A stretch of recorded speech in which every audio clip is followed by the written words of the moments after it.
we designed the Trooper, we knew that we wanted somebody who really touched on that fantasy of playing the Stormtrooper, of playing the Clone Trooper, but we also knew that that was kind of a limited box, and we wanted to expand that because, let's face it, Stormtroopers die a lot. That's what they exist to do. We wanted somebody bigger and more heroic than that.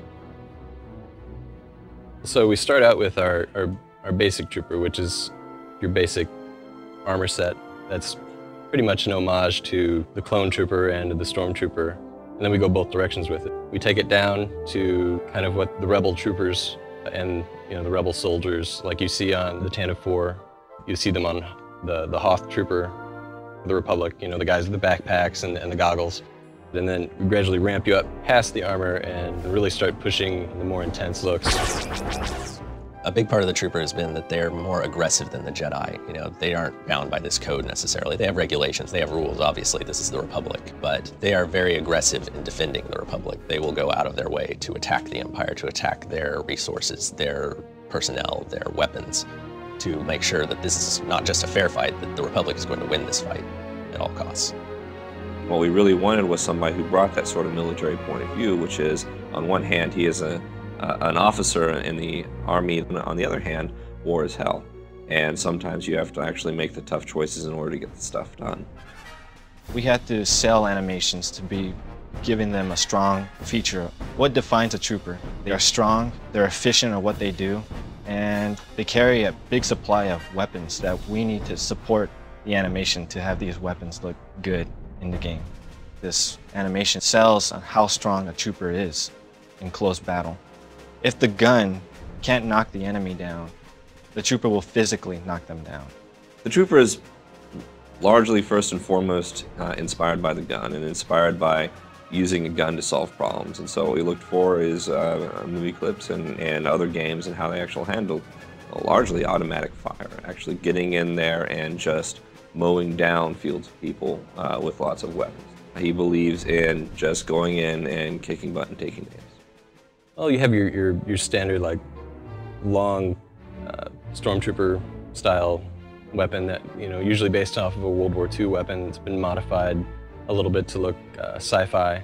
So you'll take like an old German rifle, put 3 or 4 scopes on it, and there you have your Stormtrooper rifle. But really, we've gone a lot further than that and given our Trooper some really awesome weapons. Technology is obviously a big part of who the Trooper is and how the Trooper does his job. You've got this advanced armor with lots of special features, you've got advanced weaponry, and you need all of this to really operate the way that Special Forces troopers operate. Without a lot of support, without a lot of backup, all they have is their equipment, and they need to be able to rely on that to get them through. Designers spend a amount of time doing research on finding out what combat style is best fit for a particular class. They take those ideas and deliver it to animations for us to give it life. We'll test it out using motion capture and just basic hand key animations and put it in game with programming help.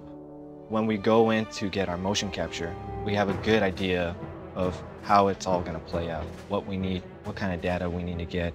So we tell them to hold the weapon and interrogate someone. So I'll be the guy that they're interrogating. He'll tell me, hey, where are the droids at? Where are the droids? Well, I don't know. Show me where the droids are at. One of the funnest things that we did during a motion capture was get a prop gun. And you can see that he's struggling, like this is heavy. But that was perfect because it shows how heavy something can be. And we take that data and deliver it in our game, just polish it up and make it look good for our characters. I think one of the biggest challenges that the players are going to face when they're playing as a Trooper is choosing how they're going to fight this war. We've faced by an enemy that we know will do anything to win. They'll kill civilians, they'll poison the water, they'll salt the fields, all of that. There's nothing they'll hesitate to do. And when you, as a player, are faced with this enemy, you have to choose, are you going to fight fire with fire? Are you going to use their tactics against them to win this war? Or are you going to try to take the high road and risk losing everything? If people were asking me what class they should play in the Old Republic, I would have to say don't underestimate the Trooper, because it's just so satisfying to go in and all guns blazing, to go in and clear a room with grenades, clear a room with fire bombs and sticky grenades, and get the stuff done through just superior firepower.